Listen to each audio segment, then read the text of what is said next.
예, 반갑습니다. 우리 오늘 로마서 9장, 10장, 11장 제가 지난주에 우리 녹화된 거 보니까 12장까지라고 말씀드렸더라고요. 근데 9장, 10장, 11장까지 오늘 우리가 진행할 거고요. 우리가 지난주까지는 로마서 8장에 대해서 우리가 2주에 걸쳐 살펴보았는데 이어지는 말씀이기도 하고 또 이스라엘에 대한 여러 가지 그 사도 바울의 일종의 종말론 같은 그런 내용들도 11장에 가면 나오고 있기도 하고 그래요. 우리가 그 말씀들도 간략하게는 살펴볼 텐데 우리 먼저 기도하고 우리가 시작하면 좋겠습니다. 우리 오늘 기도 누가 하실 순서인가? 우리 하상현 주사님 우리 기도하시고 시작하도록 하겠습니다.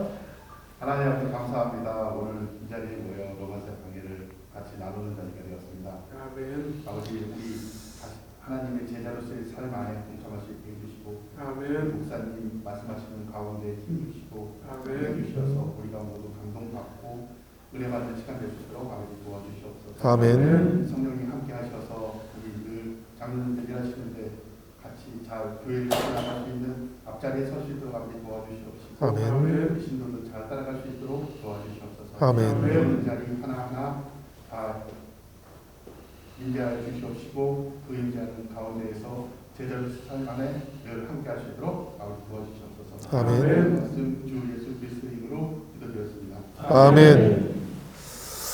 예, 감사합니다. 로마서 9장, 10장, 11장은 좀 읽어보셨습니까? 이건 읽어보셔야 우리가 공부를 할 수 있어요. 오늘 우리가 9장, 10장, 11장을 다 읽을 건 아니라서 그래서 읽었다고 믿고 우리가 시작할 거기 때문에 내용들을 조금 기억하고들 계셔야 되겠습니다. 그 로마서는 구원의 은총이라고 하는 것, 이것이 사람의 모든 조건을 초월한다라고 이렇게 가르치고 있지요. 이 초월적인 은혜 앞에서 사람들이 가지고 있는 각각의 차별성이라는 것, 이거는 개입에 들어올 수 없다. 아주 분명하게 이렇게 가르치는 겁니다. 이것은 할례자들 뿐만 아니고 무할례자들에게도 똑같이 적용이 되는 것이지요. 그런데 예수님을 통해서 구원이라는 것이 이렇게 모든 사람들에게 활짝 열려져 있는 것이라고 한다면 이스라엘 백성들, 그 이스라엘 백성들 입장에서는 이스라엘의 선택이라는 것, 하나님으로부터 자신들이 선택받았다라고 하는 것이 의미 없게 되어버리는 것 아닐까. 지금 로마서 9장은 이런 물음들을 던지고 있는 거예요. 9장만 그런 것이 아니고 10장도 그렇게 던지고 있는 것이고요. 하나님께서 유대인들과 이방인들을 동등하게 여기시고 율법과 할례를 구원의 과정에서 제거를 해버리신다. 그렇다면 하나님의 방법이라는 것, 이게 바뀐 것 아니냐, 이렇게 물음을 던지고 있는 것이지요. 결국에는 이스라엘을 선택하시고 영원한 언약을 주셨던 하나님의 신실하심이라는 것, 이것이 이제는 무의미해진 것 아니냐. 예수님께서 오셔가지고 모든 사람들에게 똑같이 구원을 준다, 조건을 따지지 않는다라고 한다면 유대인들이 받았던 그 특혜 같은 것 다 사라져버리는 거 아니냐, 이렇게 생각을 할 수 있다라는 그런 뜻입니다. 이런 물음들 앞에서 바울도 마음이 힘들지요, 사실은. 로마서 9장 3절은 보면 바울이 이렇게 고백을 하는 겁니다. 나의 형제 곧 고륙의 친척을 위하여 내 자신이 저주를 받아 그리스도에게서 끊어질지라도 원하는 바로다. 이 말씀을 보니까 어떻습니까, 여러분? 자신의 형제, 고륙, 친척들, 이스라엘을 말하는 겁니다. 그죠? 이 이스라엘 백성들이 구원을 받을 수만 있다면 내가 저주를 받아도 감당하겠다. 이런 뜻인 겁니다. 우리가 바울의 모습을 한번 그려보라고 그렇게 말을 한다면 당연히 이방인에게 복음을 전하는 모습일 겁니다. 우리가 바울을 딱 떠올려 보면 이방인들에게 복음을 전하는 바울의 모습이 자연스럽게 떠오르는 것이지요. 그렇지만 여러분, 이방인을 위한 사도라고 해서 바울이 이방인이 되는 건 아니지요, 그죠? 바울은 여전히 유대인인 겁니다. 당연히 자기 민족 이스라엘을 뜨겁게 사랑했고요. 이스라엘을 향한 이 사랑이 이방인을 향한 사랑하고 치사선택할 수 있는 것은 아니라는 이야기입니다. 이방인에게 바울의 마음이 다 향해져 있는 것 같지만 자기 민족 이스라엘을 향한 사랑은 포기할 수 없던 것이었다라는 것을 우리가 기억하면 좋겠어요. 사실 바울이 처음에 복음을 전했을 때 사도행전의 모습을 보시면 바울이 어디에 가서 복음을 전합니까? 전부 다 회당에 가서 복음을 전하지 않습니까? 회당에 가서 복음을 전한다는 것은 복음을 1차적으로는 유대인들에게 전하려고 했었다라는 그런 뜻이에요. 그런데 그곳에서 쫓겨나니까 이방인에게 전하게 되었던 것이고 그 이방인에게 복음을 전하는 것을 통해서 바울은 11장에 보면 우리가 알게 되겠지만 하나님의 복음이 마침내 때가 차면 이스라엘에게 다시 돌아올 것이다 라고 이렇게 믿었던 거예요. 바울이 이런 생각을 가지고 있었다라는 것을 우리가 기억하고 이 9장, 10장, 11장을 읽어가는 것이 좋겠습니다. 9장 1절에는 보면 이런 마음이 바울의 진심이다라는 것을 이렇게 강조하고 있지요. 내가 그리스도 안에서 참말을 하고 거짓말을 아니하노라. 나에게 큰 근심이 있는 것과 마음에 그치지 않는 고통이 있는 것을 내 양심이 성령 안에서 나와 더불어 증언하노니. 이 말씀을 보면 바울이 지금 이 9장, 10장, 11장을 쓸 때 얼마나 간절한 마음을 가지고 있는지를 우리가 엿볼 수 있는 겁니다. 사실 큰 근심이 있었고 그치지 않는 고통이 바울의 마음속에 있었던 것이지요. 이방인들이 돌아오는 것을 보면 기뻤지만 하나님으로부터 떠나가 있는 자기의 민족을 볼 때에는 그 마음속에 고통이 가득했었다라는 그런 뜻이에요. 그렇지만 그럼에도 불구하고 바울은 이렇게 선포를 합니다. 우리 로마서 9장 4절 5절로 같이 읽어볼 텐데요. 이것은 바울이 이스라엘 백성들을 바라볼 때 가지고 있었던 하나님의 신실하심에 대한 신뢰의 고백이었어요. 우리 다 같이 한번 읽어보도록 하겠습니다.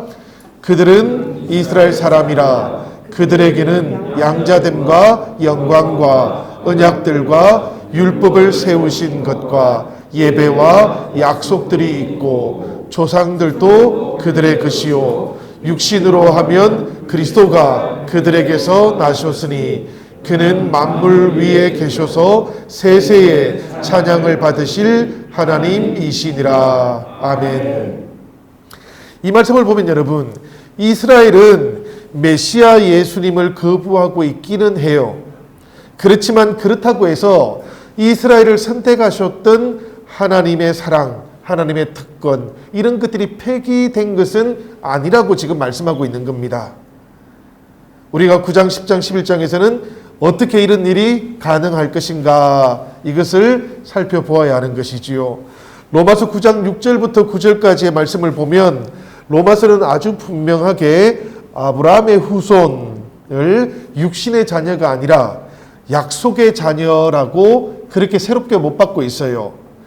제가 지금 새로이라고 말씀을 드린 것은 사실 적절한 표현이 아닐 수도 있습니다. 왜 그런가 하면 예수님이 오시고 난 다음에 이렇게 약속의 백성, 언약의 백성이라는 표현이 나온 것이 아니기 때문에 그래요. 이미 창세기를 보면 아브라함 시대 이스마엘과 이삭을 통해서 우리는 그런 모습을 보지 않습니까? 이 이스마엘도 아브라함의 자녀이지요. 그렇지만 하나님께서는 이스마엘이 아니고 사라와 아브라함 사이에서 태어나는 사람을 약속의 자녀로 삼겠다라고 그렇게 말씀해 주셨던 거예요. 그런데 이렇게 말씀하실 때 하나님께서 이삭의 행동이라든지 이삭이 선한 일을 할 것이다 라는 그 결과를 보고 이렇게 생각하신 것은 아니에요. 이미 이삭이 태어나기 전에 하나님께서는 이삭을 택하셨다고 그렇게 말씀하고 있는 것이거든요. 똑같은 경우가 야곱하고 에서의 경우도 똑같습니다. 그죠? 하나님께서 에서가 아니라 야곱을 택하실 때에 야곱이 착했기 때문은 아니었어요.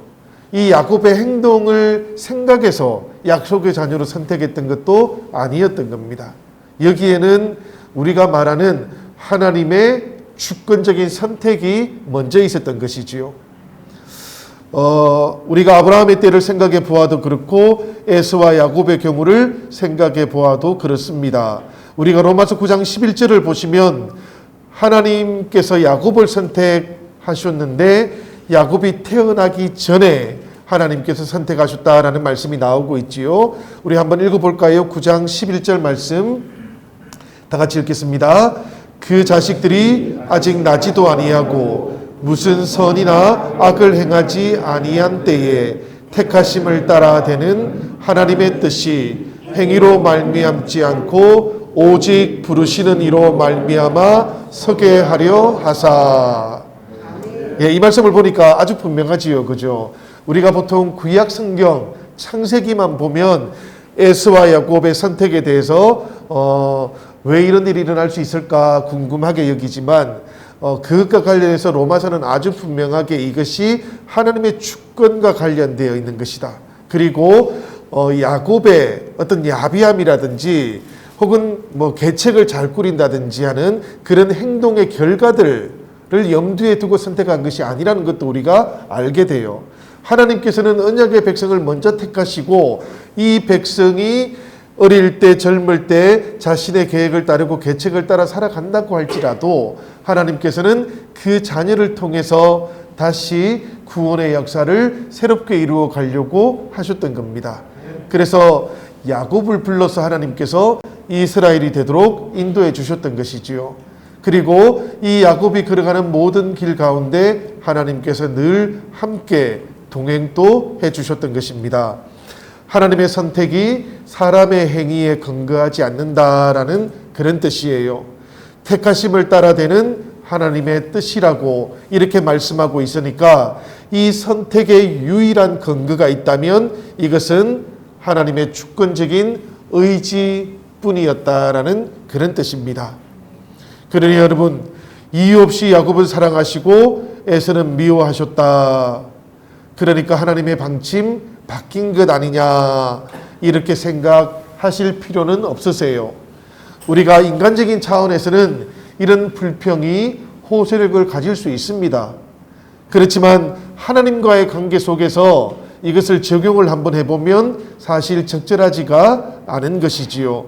로마서 9장 14절 16절은 바로 이 하나님과 관련되어 있는 하나님의 주권에 대해서 우리들에게 이렇게 말씀을 하고 있어요. 우리 14절부터 16절까지의 말씀인데요. 한번 보도록 하겠습니다.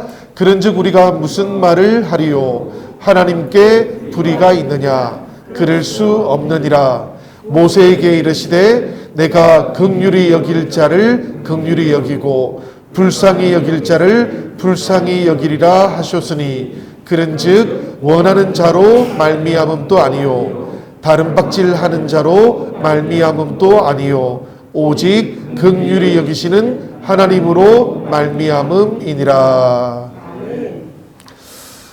예, 이 말씀에 보면 아주 분명하게 하나님의 뜻이 나와 있는 것 같아요. 이 말씀에는 보니까 긍휼히 여길 자를 긍휼히 여기고 불쌍히 여길 자를 불쌍히 여길 것이다. 모세가 그렇게 말을 했어요. 그죠? 그런즉 원하는 자로 말미암음이 아니고 다른 박질하는 자의 그 다른 박질 때문도 아니라고 이렇게 말씀하고 있는 것이지요. 하나님의 부르심이라는 것, 이것은 원하는 자로 말미암는 것이 아니다. 행동하는 사람들의 그 선함 때문도 아니다. 오직 긍휼히 여기시는 하나님의 긍휼히 여기시는 그 은혜 때문이다라고 말씀하고 있는 겁니다. 이 부르심의 주권을 강조하기 위해서 로마서는 역설적으로는 바로에 대해서도 이야기를 해요. 바로는 대신에 하나님께서 선택한 사람, 사실은 선택이기는 하다라고 표현을 해요. 그런데 그 선택이 선하게 선택받은 것은 아니고 말하자면 악하게 역할을 할 수 있도록 선택을 받은 것 아니냐라고 그렇게 말씀을 하고 있지요. 하나님과의 관계 속에서 생각을 또 해봅니다. 인간적으로는 바로와 같은 역할을 맡은 사람이 있다면 우리 사람의 입장에서는 서로 이런 일이 있을 수 있겠느냐? 하나님께서 책임을 어떻게 묻겠느냐? 이렇게도 말할 수 있을 겁니다. 그런데 하나님과 바로 사이의 관계 속에서 그렇게 물을 수 있을까에 대해서 로마서는 이렇게 대답을 하는 것이지요. 창조주와 피조물 사이의 위치를 잊어버리면 안 됩니다. 라고 그렇게 말을 해요. 우리가 곰곰이 이것을 생각을 해볼 필요가 있겠습니다. 로마서는 아주 분명하게 토기장이하고 그 토기를 만드는 진흙을 비유를 하고 있지요. 어떻게 만드는가 하는 것, 이것은 토기장이의 주권에 속해 있는 것이고 흙덩이는 토를 달 수 있는 위치에 있지 않다라고 이렇게, 이건 비유입니다, 여러분. 이걸 그냥 사실적으로 이해하시면 안 되고 비유예요. 하나님께서 하나님의 주권을 이렇게 사용하신다라는 그런 뜻인 것이지요. 불공평하다. 사람은 이렇게 해줄 수 있습니다만은, 그러나 로마서는 아주 분명하게 창조주에 대해서 궤도를 이탈하지 마십시오라고 이렇게 권면하고 있는 겁니다. 사실 이게 이제 뭐라 그럴까요? 우리 신학적인 혹은 신앙적인 관점이 아니고 철학적이거나 인문학적인 관점에서 보면 논란의 소지가 있어요. 사람이 어떻게 그렇게 대우받을 수 있겠습니까? 이렇게 말을 할 수 있기 때문에 그렇지요. 그러나 우리가 신앙적인 관점에서는 본다면 전적으로 사람의 위치와 하나님의 주권이라는 것이 구분이 되어 있고요. 바로가 악한 역할을 했던 것이 하나님께서 너는 악하게 살아야 돼 라고 그렇게 명령을 했기 때문은 아닐 겁니다. 다만 비유를 통해서 하나님의 주권이라는 것이 이렇게 세상 속에서 나타나고 있습니다 라고 그렇게 표현하고 있는 것이지요. 하나님께서 진노를 보이시고 그분의 능력을 드러내려고 예정하셨던 진노의 그릇이 있다고 생각을 해보십시오. 이렇게 이어집니다. 로마서가 하나님께서 오래 참으심으로 이 진노의 그릇을 참아주셨다라고 해서 누가 무슨 말을 할 수 있겠습니까? 반대로도 가능해요.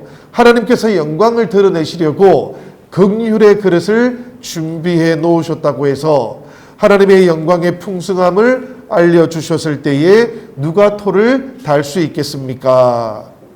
로마서 9장 23절에 나오는 말씀이에요. 이 모든 말씀들은 아주 분명하게 한 가지를 우리에게 알려주고 있는 것이지요. 하나님의 은혜의 주권이 따로 있는 것이다. 사람이 생각하는 사람의 자기 주권하고 이 주권, 주도성과 관련해서는 괴가 다른 겁니다. 이것을 우리가 조금 이해할 필요가 있는 것이지요. 진노의 그릇이 이방인이고 긍휼의 그릇이 이스라엘이라고들 생각하기도 하십니다마는, 그러나 우리가 오늘 말씀을 가만히 묵상해 보면 사실은 그런 뜻은 아닌 것 같아요. 9장 24절을 보니까 말씀이 이렇게 되어 있지요. 이 그릇은 우리니 곧 유대인 중에서뿐 아니라 이방인 중에서도 부르신 자들이다. 이렇게 말씀하고 있습니다. 그릇에 대한 해석도 새로워지고 있는 것이지요. 지금 약속의 자녀에 대해서도 육신의 자녀하고는 해석을 조금 다르게 했던 것처럼 지금 그릇에 대해서도 로마서는 해석을 조금 다르게 하는 겁니다. 그런데 이것은 사실 생각해 보면 성경의 본래 해석으로 돌아가는 거예요. 이것을 로마서는 호세아서를 인용해가지고 우리한테 설명을 해주는데요. 로마서 9장 25절과 26절 한번 보시기를 바라요. 이렇게 말씀이 되어 있습니다. 호세아의 글에도 이르기를 내가 내 백성 아닌 자를 내 백성이라 사랑하지 아니한 자를 사랑한 자라 부르리라. 너희는 내 백성이 아니라 한 그곳에서 그들이 살아계신 하나님의 아들이라 일컬음을 받으리라 함과 같으니라. 본래 호세아서에서는 내 백성 아닌 자는 누군가 하면 하나님을 버리고 바알을 숭배했던 북왕국 이스라엘을 말하는 거예요. 그러니까 지금 로마서에서 말하고 있는 이방인을 말하는 게 아닌 것이지요. 이방인하고는 무관했던 그런 말씀인데 로마서는 지금 이스라엘을 위한 약속을 이방인을 위한 약속으로 이렇게 살짝 바꾸고 있어요. 바꾸었던 이유도 있습니다, 여러분. 무엇인가 하면 로마서는 버림받은 자의 회복, 여기에 더 방점을 찍고 있기 때문에 그래요. 우리가 얼핏 생각하면 이게 유대인하고 이방인 사이의 비교인 것처럼 보이지만 사실은 그렇지 않은 것이지요. 호세아서에서도 당연히 내 백성 아닌 자를 내 백성이라고 말하겠다 이렇게 표현하는 겁니다. 다만 그때 그 대상이 누군가 하면 바알을 숭배하고 있던 북왕국 이스라엘이었을 뿐인 것이지요. 내 백성 아닌 자들은 아주 다양할 수 있었던 겁니다. 로마서는 지금 그 대상을 북왕국 이스라엘이 아니고 지금 이방인이라고 생각을 하고 있는 것이지요. 내 백성 아닌 자는 대단히 많은 겁니다. 그러니까 우상 숭배로 내 백성 아닌 자가 되어버렸던 이스라엘 백성들이 다시 하나님의 자녀로 회복이 될 수 있는 것이라면 이 호세아서에 나오고 있는 문자적인 의미 그대로 내 백성 아닌 자들, 말하자면 이방인들, 이들도 하나님의 자녀가 될 수 있다라고 이렇게 말하는 것이지요. 이게 로암미라는 말인데요. 내 백성 아닌 자들이라는 말이 로암미예요. 로암미. 그러니까 내 백성 아닌 자들, 이방인들, 그들도 나의 자녀가 될 수 있습니다. 이렇게 의미를 조금 다르게 혹은 확장시켜서 이렇게 말씀을 하고 있는데, 이게 로마서 11장 17절에 보면 돌감람나무와 참감람나무의 비유하고 연관이 되어 있습니다. 여러분, 사실 돌감람나무와 참감람나무의 비유는 바로 이런 이야기를 배경으로 해놓고 나서 이스라엘의 회복을 말씀하고 있기 때문에 그런 것이지요. 그러니까 9장, 10장, 11장이 하나의 큰 이야기로 이어져 있다라는 것을 잘 기억하시면서 말씀을 계속 따라가면 좋을 것 같습니다. 그런데 여러분, 이렇게 이방인의 복음 환영, 이방인들이 복음을 맞아들이는 것, 환영하는 것, 그 이면에는 당연히 또 다른 모습이 있지요. 그 그림자가 있어요. 그게 무엇인가 하면 바로 이스라엘이 복음을 거부하고 있다라는 현실입니다. 이방인들이 복음을 환영했다라는 것이 약속의 변질은 아니에요. 유대인들의 복음 거부라는 것, 그렇다면 이것은 뭘까요, 여러분? 이것은 약속을 폐기했던 것일까요? 다시 처음으로 또 돌아온 겁니다. 그죠? 9장의 처음 1절로 돌아온 것이고 10장의 1절로도 또 돌아오는 거예요. 이게 이스라엘 백성들이 복음을 거부하는 것이 하나님께서 주셨던 약속을 폐기하는 것이었을까? 다시 물으면서 그렇지 않다고 이야기를 해요. 오히려 이것도 성취의 결과라고 로마서는 그렇게 이야기를 합니다. 로마서 9장 27절인데요. 이사야 예언자가 오래전에 이렇게 한번 말씀을 한 적이 있습니다. 또 이사야가 이스라엘에 관하여 외치되 이스라엘 자손들의 수가 비록 바다의 모래 같을지라도 남은 자만 구원을 받으리니. 아브라함의 후손이 약속의 자녀와 육신의 자녀로 갈라졌던 것처럼 이스라엘 백성들도 나누어진다 그랬고요. 그릇으로 나누어지기도 한다 그랬습니다. 지금 여기서는 보니까 남은 자와 그렇지 않은 자로 또 나누어지고 있는 것이지요. 이 구원의 약속이라는 것을 이사야는 남은 자를 통해서 이루어지게 될 것이다 라고 이렇게 말씀을 하고 있는 겁니다. 이 이스라엘의 남은 자들은 로마서 11장 1절부터 10절까지의 말씀을 길게 읽어보시면 하나님께서 이스라엘을 버리시지 않으셨다라는 증거이기도 해요. 사실 11장은 이 내용을 길게 말씀하고 있는 겁니다. 그 말씀의 내용 가운데는 이런 내용들이 나오지요. 엘리야의 때에 바알에게 굴복하지 않았던 7,000명의 남은 자들이 있었다. 그리고 지금도, 그때처럼 지금도 은혜의 택하심을 따라서 남은 자들이 있다고 이렇게 말씀하고 있는 겁니다. 우리 11장 5절의 말씀이에요. 이것이 은혜로 택하심을 따랐다라는 이 말씀을 생각해 보면 당연히 행위가 아니고 은혜로 택함을 받았다라는 뜻이고요. 그러니까 하나님께서 이스라엘을 버렸다고 말하는 것은 사태를 잘못 진단한 것 아니겠느냐. 로마서는 이렇게 말하고 있지요. 바울도 이렇게 말을 하고 있는 겁니다, 여러분. 9장이 이렇게 쭉 이어졌어요. 10장으로 다시 한번 슬쩍 넘어와 보십시오, 여러분들. 로마서 10장으로 건너와서 보시면 말씀드린 것처럼 9장 1절하고 똑같은 의미로 10장 1절이 시작되고 있어요. 형제들아, 내 마음에 원하는 바와 하나님께 구하는 바는 이스라엘을 위함이니 곧 그들로 구원을 받게 함이라. 예, 9장에서는 바울이 아주 진심으로 자기의 마음을 표현하면서 형제들이, 그러니까 고륙과 친척들이 구원을 받을 수만 있다면 내가 그리스도의 사랑에서 끊어지는 것도 감당하겠다라고 말했는데 10장 1절에 와서 보니까 자신의 마음에 원하는 바 그리고 하나님께 구하는 바가 있는데 이스라엘을 위한 것이다라고 이렇게 말을 하고 있는 겁니다. 이렇게 말씀을 한 다음에 로마서는 이렇게 우리들에게 다시 알려줘요. 유대인들에게 그러면 열심이 없었던가? 그렇지는 않다라는 겁니다. 10장 2절과 3절 이렇게 쭉 이어지는 말씀들을 한번 보시기를 바라고요. 하나님을 향한 유대인들의 열심과 이 열심에 드러나 있는 그들의 무지함이 있었을 뿐이다라고 말하고 있는 것이지요. 현재 이스라엘의 상태가 하나님께서 주셨던 그 특권을 오해한 결과일 뿐이라는 겁니다. 그래서 그들은 지금 복음을 받아들이지 않고 있다라는 것이지요. 열심은 있었다라는 이야기입니다, 여러분. 우리가 보통 바리새인들이라든지 사두개인들이라든지 이런 사람들을 보면 그들에게 열심이라는 게 있지요, 그죠? 그렇지만 방향이 잘못되어 있다. 여러분 어떻습니까? 방향은 잘못되어 있는데 열심이 있으면 어떻게 될까요? 본질로부터는 아주 멀어지는 겁니다, 그죠? 사실 예수님 당시의 바리새인들을 생각해 보면 그들의 열심은 우리가 존중할 만하지만 방향은 절대 따라갈 수 없는 겁니다. 너무 멀리 떨어져 있어가지고 어떻게 보면 각도가 주님하고 정반대로 가 있었던 것이지요.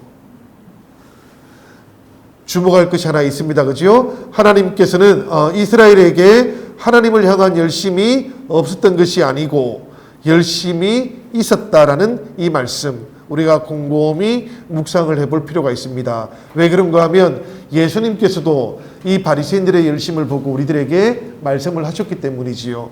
우리가 바리새인들의 열심은 배워야 된다라고 그렇게 말씀을 했기 때문입니다. 로마서 10장 2절 제가 한번 읽어볼게요. 내가 증언하노니 그들이 하나님께 열심히 있으나 올바른 지식을 따른 것이 아니니라. 이 말씀 속에는 이방인 출신 그리스도인들이 복음을 받아들이지 않았던 유대인들을 두고 무엇이라고 말하든지 간에 그들이 하나님을 몰랐다거나 그분을 향한 열심이 부족했다고 비난할 수 없다는 뜻도 담겨져 있어요. 방향은 잘못되었지만 열심이라는 것은 아주 분명하게 들어있었다라는 그런 뜻이지요. 다만 이 유대인들에게는 올바른 지식, 복음에 대한 올바른 지식이 빠져 있었던 겁니다. 하나님을 보기는 했지만 깨닫지 못했고 듣기는 해도 이해하지 못한다 말씀했던 그 복음서의 말씀이 오늘 이 로마서에도 다시 반복이 되고 있는 것이지요. 로마서 10장 3절은 이런 유대인들의 모습을 묘사하고 있는 겁니다. 우리 10장 3절 한번 같이 읽어보도록 하지요. 다 같이 읽도록 하겠습니다. 하나님의 의를 모르고 자기 의를 세우려고 힘써 하나님의 의에 복종하지 아니하였느니라. 예, 이 말씀은 우리가 좀 외우면 좋을 것 같아. 하나님을 향한 열심이라고 하나님의 의에 도달하는 길이라고 이렇게들 생각했고 착각도 했습니다마는 실제로는 그 길이 자기의 의를 세우려는 노력일 뿐이었다라는 그런 뜻이지요. 힘써서 하나님의 의에 복종하지 않게 되었다. 하나님의 의에 복종하지 않는데 어떻게 힘써 복종하지 않았어요? 힘써서, 그죠? 노력해서 애써서 복종하지 않는 길로 가버렸다라는 그런 뜻입니다. 여러분, 유대인들이 하나님의 의를 몰랐다라는 것, 이것을 생각을 해보면 하나님의 의에 이르는 길을 알지 못했다라는 것이에요. 그리고 이 길은 믿음이라고 하는 길입니다. 그지요? 그리고 이 믿음이라는 것은 예수님을 믿는 것을 의미하는 것이니까 결국에 유대인들은 누구를 몰랐던 겁니까? 예수님을 몰랐던 것이지요. 예수님을 그리스도라고 받아들이지도 않고 믿지도 않았던 겁니다. 성경은 우리에게 아주 분명하게 이렇게 말씀하지요. 사람은 그리스도 안에 있을 때에 새로운 피조물이 될 수 있습니다. 그렇다면 여러분, 유대인들은 그리스도 안에 있지 못했기 때문에 새로운 사람이 될 수가 없었던 것이지요. 이 말을 거꾸로 해보면 누구든지 간에 그리스도 안에 있으면 율법이 성취된다 라는 그런 뜻이기도 한 겁니다. 그래서 오늘 말씀을 보면 그리스도는 율법의 마침이 되시는 분이시다라고 그렇게 말씀하고 있는 것이지요. 우리 10장 4절 말씀인데요. 이렇게 되어 있습니다. 그리스도는 모든 믿는 자에게 의를 이루기 위하여 율법의 마침이 되느니라. 이 마침이 된다라는 말, 우리가 조금 들어보신 말들일 거예요. 텔로스라는 말입니다. 이 텔로스라는 말은 어떤 일의 성취를 말하는 것이고 목적에 도달했다라는 그런 뜻이에요. 그런 의미로 율법의 마침이 된다라는 그런 뜻인 겁니다. 그리스도께서 율법이 약속하고 계시는 바로 그분이시다. 로마서 1장 2절이 시작할 때 이미 말씀을 했어요. 또 그리스도께서는 율법을 굳게 세우시는 분이라고 로마서 3장 31절도 그렇게 말씀하고 있고요. 우리가 지난주에 나누었던 말씀을 한번 또 올려보면 그리스도를 통해서 성령을 따르는 우리들이 율법의 요구들을 성취할 수 있다라고 말할 때에도 이미 그리스도께서는 우리들 모두를 위한 율법의 마침이 되시는 분, 율법을 성취하도록 하시는 분이시다라는 것을 알려주고 있는 겁니다. 여러분, 로마서 10장 5절 이어지는 말씀이기는 한데요. 이 말씀은 레위기의 말씀이에요. 그리고 그 다음에 세 개의 구절들이 또 이어지는데 6절, 7절, 8절 말씀은 신명기서에 나오는 말씀이에요. 구약 성경을 인용해 가지고 이 로마서는 주장하고 있는 내용들을 다시 반증해 주고 있는 것이거든요. 10장 5절은 이렇게 되어 있습니다. 모세가 기록하되 율법으로 말미암는 의를 행하는 사람은 그 의로 살리라 하였거니와. 레위기의 말씀이 이렇게 쭉 이어졌는데 그 다음에 이어지는 신명기서의 말씀은 이렇습니다. 우리 로마서 10장 6절부터 8절까지의 말씀인데요. 조금 길지만 한번 읽어들 보십시다. 다 같이 읽겠습니다.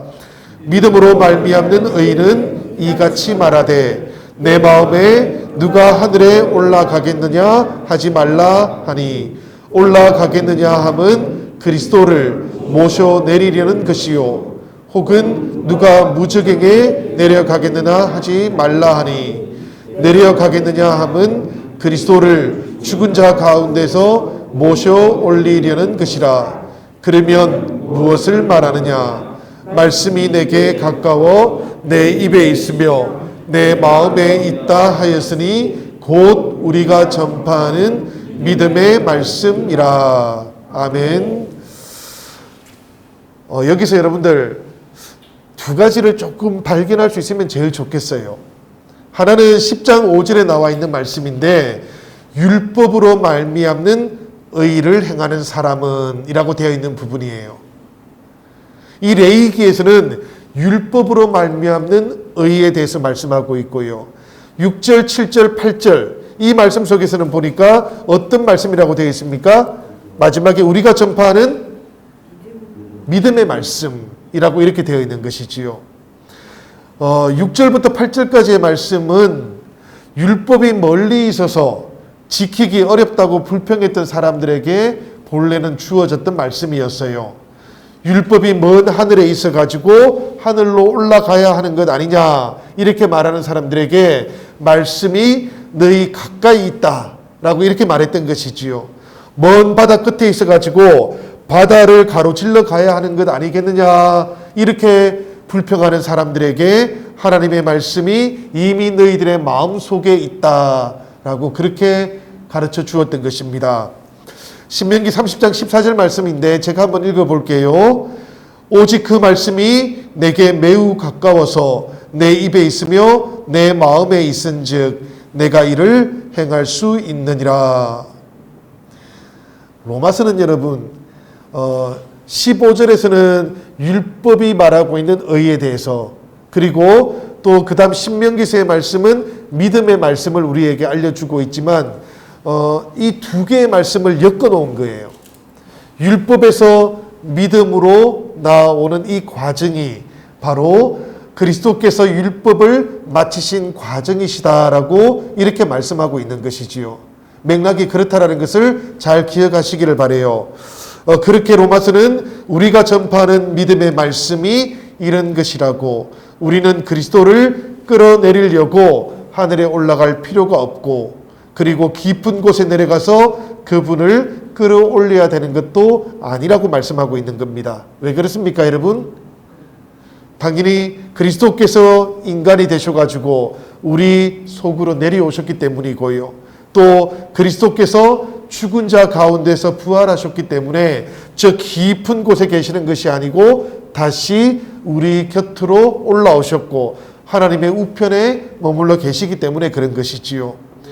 이 그리스도를 통해서 선포되신 복음의 말씀이 바로 그렇기 때문에 멀리 있는 것이 아닌 겁니다. 바다 저 먼 곳에 혹은 무지개 깊은 곳에 있는 것이 아니고 이 그리스도를 통한 말씀도 어디에 있다고요? 우리들의 입과 우리들의 마음에, 우리들 가까이 있다라고 그렇게 말씀하고 있는 것이지요. 9절과 10절 말씀은 그래서 지리적인 가까움을 말하는 것이기도 하겠지만 의미적인 가까움이기도 한 것이에요. 9절과 10절 말씀 다 같이 읽어보도록 하겠습니다.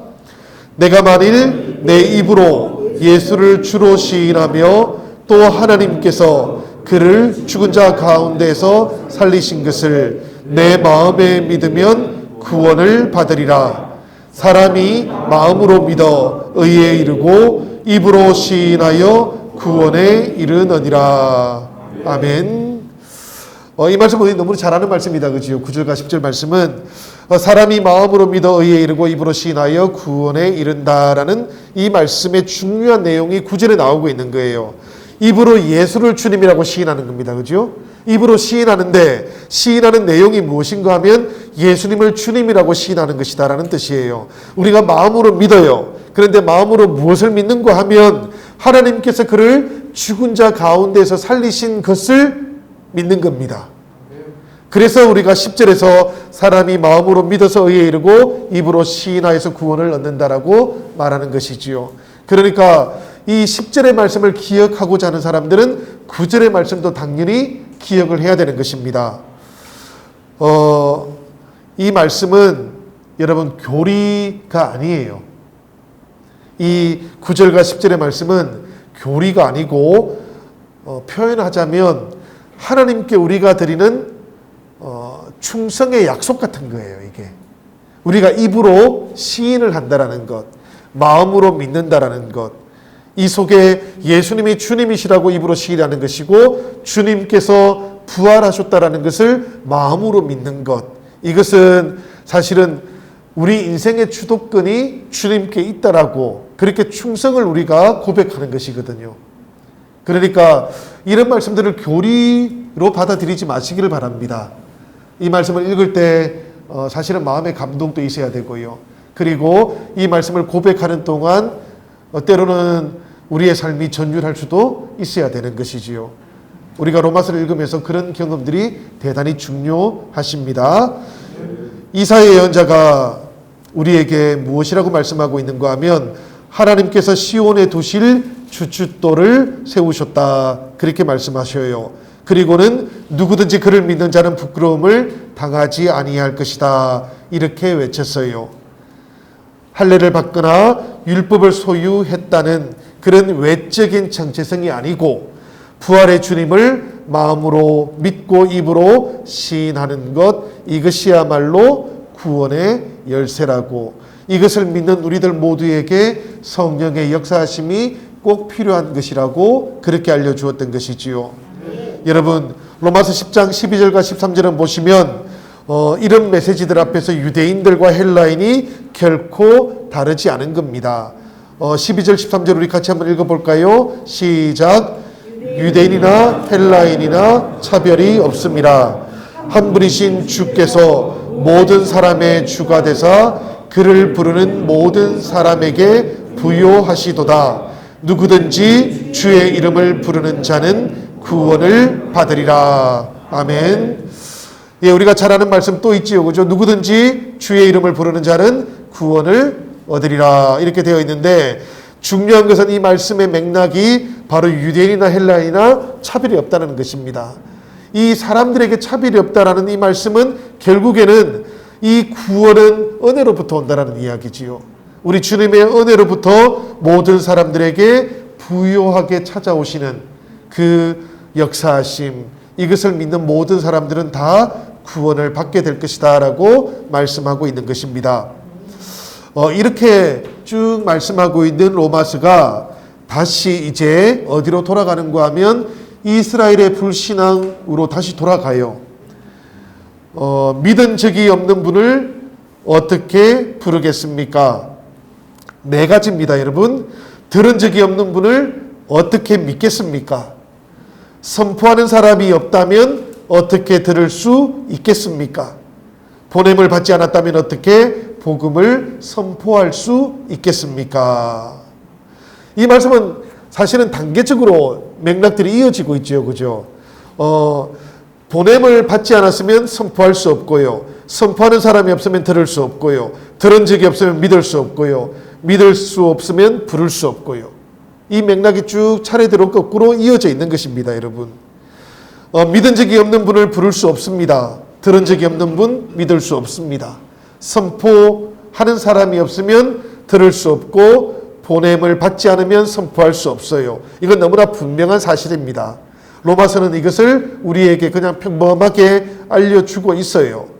다만 이것을 통해서 사도 바울은 지금 무엇을 이야기하는가 하면 복음을 선포하고 있는 자신의 사도적인 섬김이라는 것, 이것이 그리스도의 부르심을 받은 것이다 라는 것을 알려주고 있는 겁니다. 사도들이 복음의 첫 번째 증인이라면 자신은 몇 번째 증인일까요? 사도들 속에서는 마지막 증인이라고 말하고 있는 거예요. 그 뒤에 많은 수많은 제자들이 있지요, 여러분. 그렇지만 사도라고 말할 때 이 사도 바울은 사실은 예수님께서 성천하시기 전에는 주님을 본 적이 없었던 사람이잖아요. 그런데도 불구하고 계속해서 자기를 사도라고 말해요. 우리가 사도행전을 통해서 보면 이 사도 바울이 다메섹으로 가던 길에서 부활의 주님을 봤기 때문에 그런 것이겠지요. 그렇지만 다른 사람들은 인정을 해주지 않는 거예요. 예수님께서 살아계시는 동안에는 저 사람이 우리를 박해했던 사람인데, 심지어는 주님께서 십자가에 달리시고 부활하신 이후에도 박해하던 사람인데 어떻게 저 사람이 지금 복음을 전할 수 있는가라고 이렇게들 이야기했기 때문이지요. 그런데 바울은 지금 자신도 부활의 주님을 만났고 그리고 그 부활의 주님을 통해서 들었던 복음을 전하고 있다라고 그렇게 말을 하고 있는 겁니다. 그래서 로마서 10장 15절은 이렇게 이어지는 거예요. 하반절이기는 한데 제가 읽어볼게요. 아름답도다 좋은 소식을 전하는 자들의 발이여 함과 같으니라. 이게 사실은 바울 자신에 대한 이야기이기도 한 겁니다. 복음을 전하고 있는 자신의 모습을 바라보면서 좋은 소식을 전하는 자들의 발은 참으로 아름답구나라고 그렇게 말하고 있는 것이지요. 그런데 여러분, 복음은 이렇게 전해지고 있는데 이런 상황들 속에서도 모든 이스라엘 백성들이 복음에 순종하고 있었던 것은 아니었던 겁니다. 이사야서의 안타까운 말씀 로마서가 다시 인용을 하고 있는데요. 로마서 10장 16절의 말씀이 이렇게 되어 있어요. 이사야가 이르되 주여 우리가 전한 것을 누가 믿었나이까 하였으니. 믿음은 들음에서 나지요, 여러분. 그리고 들음이라는 것은 그리스도의 말씀에 근거하는 겁니다. 그러니까 지금 이스라엘의 불신앙이라고 하는 것, 이것은 예수님의 복음을 들어볼 기회가 없었다라는 그런 뜻이겠습니까? 로마서가 그렇게 묻고 있어요. 이스라엘 백성들이 지금 불순종하고 복음을 안 받아들이고 있으니까 한 번도 그 복음을 들은 적이 없다는 그런 뜻일까요? 이렇게 묻고 있는 겁니다. 그리고는 대답하기를 그렇지는 않다고 대답을 해요. 18절을 보면 그들이 듣지 아니하였느냐? 그렇지 아니하니 그 소리가 온 땅에 퍼졌고 그 말씀이 땅끝까지 이르렀도다. 이렇게 말씀합니다. 이스라엘이 복음을 듣기는 했지만 그렇다면 제대로 알고 깨달을 기회가 없었던 것일까요? 로마서는 그렇지도 않다고 말을 해요. 10장 19절의 말씀인데요. 내가 백성 아닌 자로서 너희를 시기하게 하며 미련한 백성으로서 너희를 노엽게 하리라. 이렇게 말씀을 합니다. 이게 사실은 말씀의 첫 번째 정인이었던 모세를 통해서 예견되어 있던 말씀이기도 했어요. 그러니까 이스라엘 백성들의 불신앙이라는 것, 그것은 선포된 말씀을 듣지 못했기 때문도 아니고 그 다음에 선포했던 사람들에게 문제가 있었던 것도 아니고요. 문제가 어디에 있었던가 하면 그들이 불순종했기 때문이다. 이렇게 말씀을 하고 있는 것이지요. 이스라엘이 하나님을 떠나 있는 지금의 모습, 이것이 질투와 분노에 사로잡혀 있는 시간이라고 그렇게 말하기도 합니다. 이것은 조금 우리가 후반에 이 11장에 나오는 종말론하고 겹쳐봐야만 이해가 되기는 하는데 그래도 우리가 10장 20절에 나오는 말씀이에요. 내가 나를 찾지 아니한 자들에게 찾은 바 되고 내게 묻지 아니한 자들에게 나타났노라. 이 말씀이 무슨 뜻인가 하면 하나님께서는 온종일토록 손을 내밀고 계셨지만 이스라엘은 거부했다라는 뜻이에요. 하나님께서 그들을 벌하시기 위해서 백성이 아닌 이방인들에게 자신의 의를 드러내고 있는 시대가 바로 바울이 복음을 전하고 있던 그 시대였다라고 말씀하고 있는 것이지요. 11장 말씀이 이렇게 이어지는 겁니다, 여러분. 11장은 이 지금이라고 하는 시간, 바울이 지금이라고 부르는 그 시간이 사실은 감추어져 있는 하나님의 비밀의 때라는 것을 우리에게 알려주는 말씀이기도 해요. 하나님께서 자기 백성을 버리신 것이 아니다라는 것, 이것의 가장 확실한 증거가 무엇인가 하면 남은 자들이 있다라는 것이라고 말씀을 드렸습니다. 11장 1절부터 10절까지는 이 남은 자들에 대한 이야기이지요. 이 남은 자들은 예수님을 메시아로 고백하는 유대 그리스도인들을 말하는 겁니다. 이방인들을 말고 유대 그리스도인들이에요. 예수님을 믿는 유대인들의 존재가 이스라엘을 향한 하나님의 약속이 폐기되지 않았다라는 증거인 겁니다. 하나님께서는 무엇보다도 이것을 설명하기 위해서 바울을 다시 이야기해요. 하나님께서 자기 백성을 버리셨다고요? 그리고는 바울이 뭐라고 얘기하는가 하면 차라리 저를 보십시오. 이렇게 이야기하는 겁니다. 오랫동안 이스라엘 백성들, 그 크리스찬들을 박해했던 저였지만 하나님께서는 저를 불러주셨습니다. 라고 그렇게 말씀하고 있는 것이지요. 그래서 11장 1절을 보니까 이 바울은 자기를 뭐라고 소개합니까? 나도 이스라엘인이요 아브라함의 씨에서 난 자요 베냐민 지파라고 그렇게 알려주고 있는 겁니다. 바울에게 있어서 하나님의 약속은 지금도 유효하다라는 그런 뜻이지요. 많은 사람들은 지금 불순종하고 있는 이스라엘 백성들을 보니까 하나님의 약속이 없어진 것 아니냐, 취소된 것 아니냐 이렇게 말을 하지만 바울은 거꾸로 이야기하는 겁니다. 여러분들 그런 것 보지 말고 저를 보십시오. 저를 보시고 확인을 하십시오라고 그렇게 말하고 있는 것이지요. 사실 하나님의 신실하심, 저를 보면 멈추지 않았다라는 것 발견할 수 있지 않겠습니까? 이렇게 말을 하는 겁니다. 그래서 2절을 보시면 하나님께서 버리지 않으신 백성을 미리 아신 백성이라고 이렇게 말씀하고 있는 거예요. 하나님께서 자기 백성들을 미리 아셨다면 언약의 사랑으로 그들과 계약을 맺으신 것이 분명하다면 하나님께서 자기 백성을 버리실 리가 없다라고 말씀하는 것이지요. 뒤늦게 바울은 부르심을 받았습니다. 다른 제자들에 비해서 보면 때가 아주 많이 늦었어요. 그렇지만 하나님께서 모태로부터 자신을 구원하셨다라는 것을 바울은 어느 순간 깨닫게 된 겁니다. 불순종을 하기는 했지만 그렇다고 해서 하나님의 약속이 폐기되지 않는다라는 것을 바울이 먼저 깨닫게 되었던 거예요. 그래서 태어나기 전부터 구별해 주셨고 정해진 시간에 불러주시고 그리고는 하나님의 신실하심을 나타내셨으니 불순종하고 있는 이스라엘 백성들에게도 하나님은 똑같지 않겠습니까? 라고 이렇게 말씀하고 있는 겁니다. 엘리야 시대 사례가 아까 우리가 한번 이야기했었지요. 그죠? 생각해 보면 엘리야는 모든 바알을 숭배하는 사람들 속에 자기만 혼자 남아있다. 이렇게 탄식을 했고 불평을 했었어요. 그런데 곰곰이 생각해 보면 하나님께서는 엘리야를 바라보기도 하셨지만 또 누구를 바라보고 계셨겠습니까? 남은 자들을 바라보고 있었던 거예요. 하나님의 시선은 여전히 7,000명이나 되는 그 남은 자들도 함께 바라보고 있었다라는 그런 뜻입니다. 그 신실한 자들이 바로 말씀을 통해서는 보면 엘리야를 위하여 엘리야에게 남겨져 있다. 이렇게 기록이 되어 있는 것이죠. 성경은. 이 남김이라는 것, 그 남은 자들의 남김이라는 것, 이것은 그래서 엘리야를 위한 하나님의 주권적인 섭리하심이기도 한 것이고요. 바울 시대에도 똑같습니다, 여러분.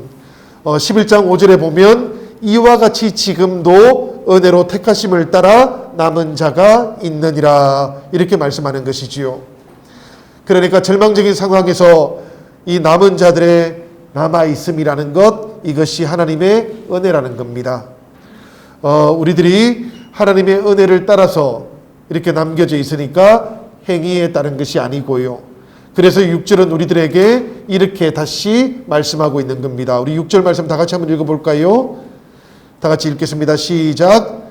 만일 은혜로 된 것이면 행위로 말미암지 않음이니 그렇지 않으면 은혜가 은혜되지 못하느니라. 아멘.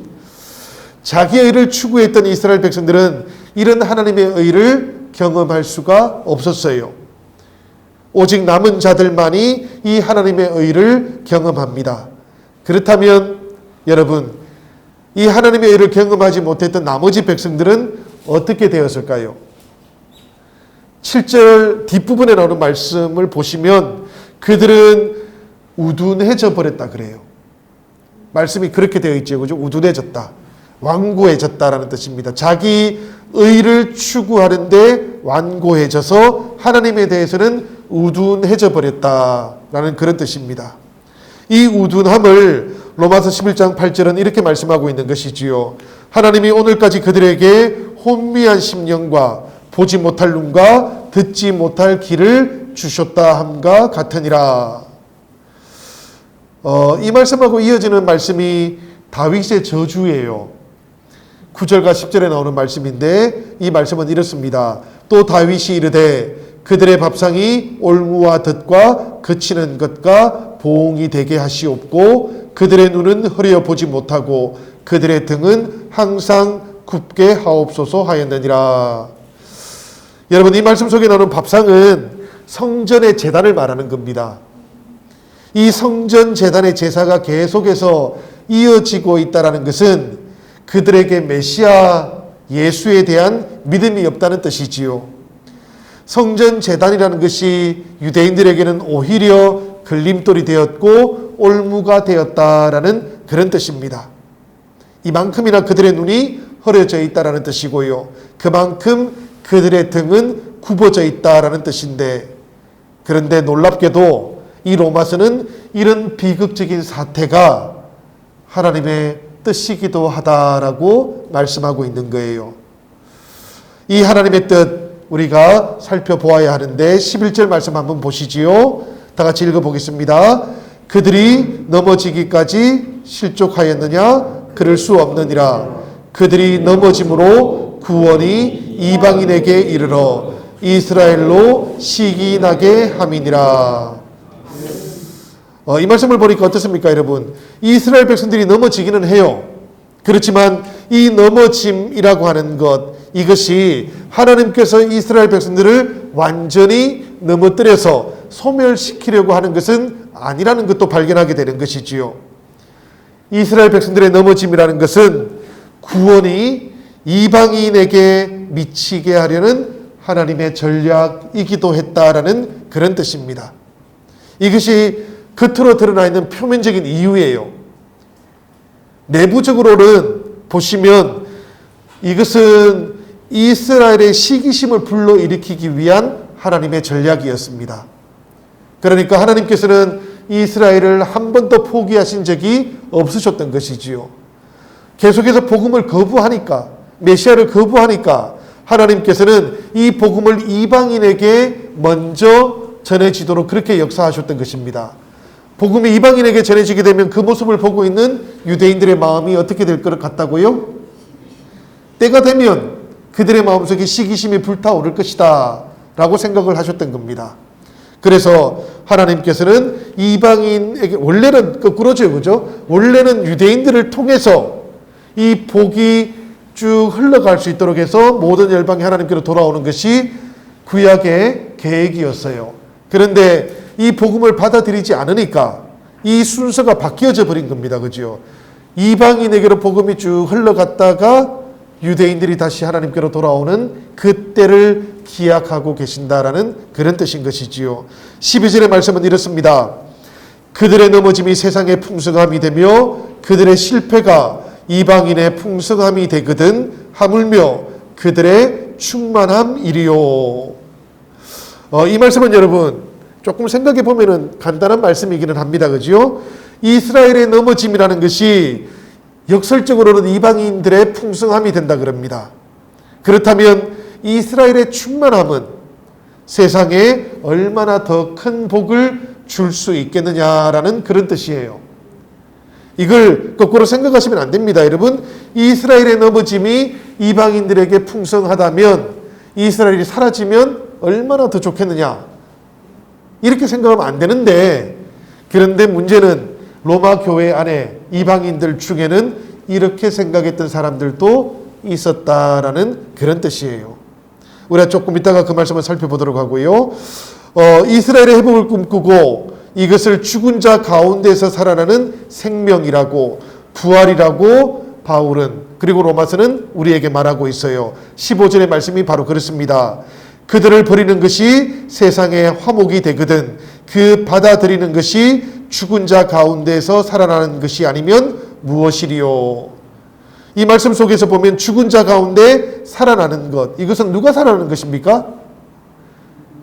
불순종했던 이스라엘이 하나님께로 되돌아와서 살아나는 것이에요. 그리고 이것을 가리켜서 지금 로마서는 뭐라고 부르는가 하면 부활이라고 부르는 겁니다. 그죠? 죽은 자 가운데서 살아나는 것이니까 부활인 것이지요. 우리들은 이 로마서의 말씀을 통해서 위험한 착각 속에 빠져 있던 이방인 신자들의 모습을 되새겨 보아야 돼요. 일부기는 했지만 이방인 크리스찬들은 복음을 거부했던 이스라엘을 보면서 믿지 않는 이스라엘은 버림을 받았고 믿는 그들이 새로운 이스라엘이 되었다라고 생각을 했던 겁니다. 그런데 여러분, 하나님의 신실하심과 이스라엘의 회복을 선포하고 있는 로마서가 이것을 뭐라고 말하고 있는가 하면 그것은 대단히 심각한 착각이라고 말하고 있는 거예요. 이 착각을 교정하기 위해서 11장은 두 가지 이미지를 사용하는데, 첫 번째는 열매에 대한 비유지요. 첫 열매가 거룩하면 반죽도 거룩해진다라고 말씀하고 있어요. 하나님께 첫 열매로 드려졌던 떡덩이가 거룩한 것이면 그 덩이가 속해져 있던 나머지도 다 거룩한 것 아니겠느냐라고 그렇게 말하고 있는 것이고요. 두 번째는 한 나무의 뿌리가 거룩하면 그 뿌리로부터 수액을 받아서 살아가는 나무의 가지도 거룩하지 않겠느냐, 이렇게 표현을 합니다. 이것이 가리키고 있는 의미는 되게 분명해요. 그죠? 첫 열매하고 뿌리는 누구를 가리키는가 하면 이스라엘 중에서도 조상들입니다. 그죠? 그 조상들 중에 특별히 누군가 하면 아브라함을 비롯해서 이스라엘의 약속의 조상들을 가리키는 겁니다. 이들 조상들이 거룩하다면 이 조상들에게 함께 속해져 있는 나머지 떡덩이들, 가지들도 거룩하지 않겠느냐라고 이렇게 말하고 있는 것이지요. 그렇다면 여러분, 이스라엘 백성들은 복음을 거부하고 이방인들은 복음을 받아들이고 있는 그 바울 당시의 현재 상황은 우리가 어떻게 이해를 하면 좋겠습니까? 바울은 이스라엘의 불순종으로 가지들 중에 얼마가 꺾여졌다라고 그렇게 표현을 해요. 이방인들이 믿고 이스라엘의 빈자리를 채웠다라는 겁니다. 그런데 여러분, 이것이 돌감람나무가 참감람나무의 젖붙임을 받아서 그 뿌리의 진액을 함께 받게 된 모양인 것이지요. 11장 17절의 말씀이었어요. 이것이 그러니까 이걸 우리가 한마디로 말하면 옛 감람나무가 뽑혀져 나간 자리에 새로운 감람나무가 세워져 있는 상황은 아니라는 거예요. 이걸 여러분들 잘 아셔야 됩니다. 나무가 바뀐 것이 아니라는 이야기예요. 현재 바뀌어져 있는 것은 나무 자체가 아니고 일부 가지들만 교체가 되어 있다라는 그런 뜻인 겁니다. 그러니까 이방인 크리스찬들은 홀로서기 할 수 있는 나무가 아니라는 거예요. 지금 로마 교회를 대상으로 하는 거 아닙니까? 그죠? 로마 교회에 보낸 편지 아닙니까? 이 편지를 보내면서 이렇게 이야기하고 있다는 거예요. 유대인들이 클레디안 황제 때문에 쫓겨났어요. 그죠? 48년도에 쫓겨났다가 다시 로마로 돌아왔어요. 돌아오니까 로마 교회 안에는 누가 이제 주류가 되어 있는가 하면 이방인 크리스찬들이 주류가 되어 있었던 거예요. 이 사람들이 유대인들을 배척하기도 했고 비난하기도 했던 것이지요. 그리고는 자신들이 나무라고 생각하고 유대인들은 필요 없다고도 생각을 했던 거예요. 이런 상황 속에 이 편지를 보냈던 것이고 아주 분명하게 여러분들이 나무가 아닙니다라고 얘기하고 있었다는 겁니다. 그러니까 대단히 어조가 강하지요. 지금 변함없이 서 있는 나무에 젖붙임을 받아서 그 수액을 먹고 자라는 가지들이 바로 이방인 크리스찬인 여러분들입니다라고 그렇게 말씀을 하고 있었다는 겁니다. 그래서 18절이 이렇게 나오고 있는 것이지요. 그 가지들을 향하여 자랑하지 말라. 자랑할지라도 내가 뿌리를 보존하는 것이 아니요 뿌리가 너를 보존하는 것이니라. 이 말씀이 이렇게 아주 분명한 의미를 가지고 있는 겁니다. 여러분, 이 이방인 크리스찬들, 젖붙여져 있는 가지들이 뿌리를 보존하는 것이 아니고 뿌리가 이방인 크리스찬들을 보존하는 것이다라는 것을 잘 기억하시라는 말씀인 것이지요. 로마서는 이방인 크리스찬들을 향해서 계속해서 이렇게 경고들을 했었습니다. 다시 한번 젖붙여져 있는 돌감람나무도 본래 가지들을 떼내버리신 하나님께서 이들도 하나님의 뜻을 온전히 지키지 않으면 떼내버릴 수 있다라고 경고하셨던 것이지요. 21절이 그렇게 되어 있습니다. 하나님이 원가지들도 아끼지 아니하셨은즉 너도 아끼지 아니하시리라. 그러니까 이스라엘보다 낫다는 그런 오만에 빠지지 말라라는 뜻입니다. 이스라엘이 잘려나갈 수 있다는 그 두려움을 너희들도 가지면서 신앙생활을 해야 된다라는 그런 뜻이지요. 여러분, 대략 여기까지만 우리 할 텐데요. 중요한 것 하나만 더 말씀드리면 이스라엘을 함부로 하면 안 되는 이유 중에 하나는 본래 가지들이 회복도 되기 때문에 그렇습니다. 젖붙여져 있는 가지들이 그 뿌리로부터 오는 수액을 받아서 강건해질 수 있다면 본래의 가지들은 얼마나 더 잘 붙어서 있고 또 얼마나 강건해질 수도 있겠느냐라는 그런 뜻인 것이지요. 그렇게 사도 바울은 이야기를 하면서 이것이야말로 로마서에 들어있는 하나님의 비밀입니다라고 그렇게 말하는 거예요. 현재로서는 이방인의 수가 다 찰 때까지 이스라엘 사람들 가운데 일부는 계속해서 완고한 채로 있겠지만 25절의 말씀이에요. 이것은 언제까지 그러한고 하면 이방인의 수가 다 찰 때까지만 그러하다라는 뜻입니다. 그래서 이것을 가지고 일부 이제 말세론을 주장하는 사람들은 이스라엘이라는 나라가 회복되었을 때 종말이 온다라고도 미리 생각을 했었던 것이지요. 사실 그렇지는 않습니다, 여러분. 이방인의 수가 다 찰 때까지는 아직까지는 하나님께서는 계속해서 인내하시면서 사랑하신다라는 그런 뜻이겠지요. 이 이방인의 수가 다 찰 때까지라는 것은 복음이 다 전해질 때까지인 것이고요. 그래서 크리스찬들은 누구나 할 것 없이 다 선교에 관심을 가지는 겁니다. 전도하고 선교하는 이 일에 관심을 가지는 것이지요.